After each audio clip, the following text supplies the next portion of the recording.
महत्वाची अपडेट महापालिका निवडणुकीदरम्यान मारहाण प्रकरणी विकास गोगावले महाड पोलिसांसमोर शरण येणारे सकाळी 11 पर्यंत खरं तर शरण येण्याचे हायकोर्टाने आदेश दिले होते। तर विकास गोगावलेला पोलिसांसमोर शरण येण्याचे हे आदेश देण्यात आले होते। विकास गोगावले महाड पोलिसांसमोर शरण येणार असल्याचं समजतंय। तर या ठिकाणी ही मोठी अपडेट आता समोर येतेय। विकास गोगावले हे मंत्री भरत गोगावले यांचे पुत्र आहेत। महाडमध्ये पालिका निवडणुकी दरम्यान खरं तर राडा झाला होता आणि त्या संदर्भात त्यांच्यावर गुन्हा दाखल करण्यात आला होता। त्यानंतर त्यांना फरार घोषित करण्यात आलं होतं आणि आता ते महाड पोलिसांसमोर शरण येणार आहेत। अधिक अपडेट घेऊयात आपले प्रतिनिधी भारत गोरेगावकर यांच्याकडून। भारत, काय अधिकची अपडेट? जसं मुंबई उच्च न्यायालयाने निर्देश दिले होते त्यानुसार आज विकास गोगावले हे महाडमध्ये आता दाखल झालेले आहेत।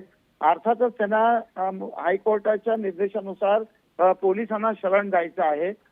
ही जो गुन्हा त्यांच्यावरती दाखल आहे त्याबाबतचा तपास हा पोलिसांकडे ज्या पोलीस स्टेशनला आहे त्या पोलिसांसमोर त्यांना हजर होणे, शरण होणे हे बंधनकारक असल्यामुळे अगदी थोड्या वेळामध्ये आता विकास गोगावले हे स्वतः महाड शहर पोलीस ठाण्यामध्ये दाखल होतील आणि त्यानंतरच्या ज्या कायदेशीर प्रक्रिया आहेत, पोलीस कोणत्या पद्धतीने कारवाई करतायत, त्यांच्यावरती गुन्हा दाखल आहे त्यानंतर त्यांच्या अटकेची प्रक्रिया पार होते काय किंवा अन्य कोणती प्रोसेस आहे का, विकास गोगावले यांच्यासोबत अर्थातच त्यांचे कायदेशीर सल्लागार वकील हे देखील आहेत आणि त्यांच्या समेतच ते महाडमध्ये दाखल झाले। अगदी थोड्या वेळात ते महाड पोलीस ठाण्यामध्ये हजर होतील आणि त्यानंतर पोलीस पुढची काय कारवाई करतायत, कशा पद्धतीने पुढची कारवाई होते याकडे सर्वांचं लक्ष आहे। भारत, धन्यवाद आपण दिलेल्या या अपडेट संदर्भात। तर विकास गोगावले महाडमध्ये दाखल झालेले आहेत। अगदी काही वेळातच ते पोलिसांना शरण जातील।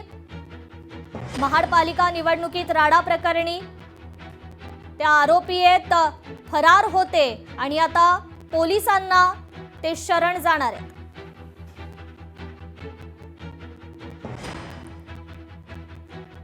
तर या ठिकाणी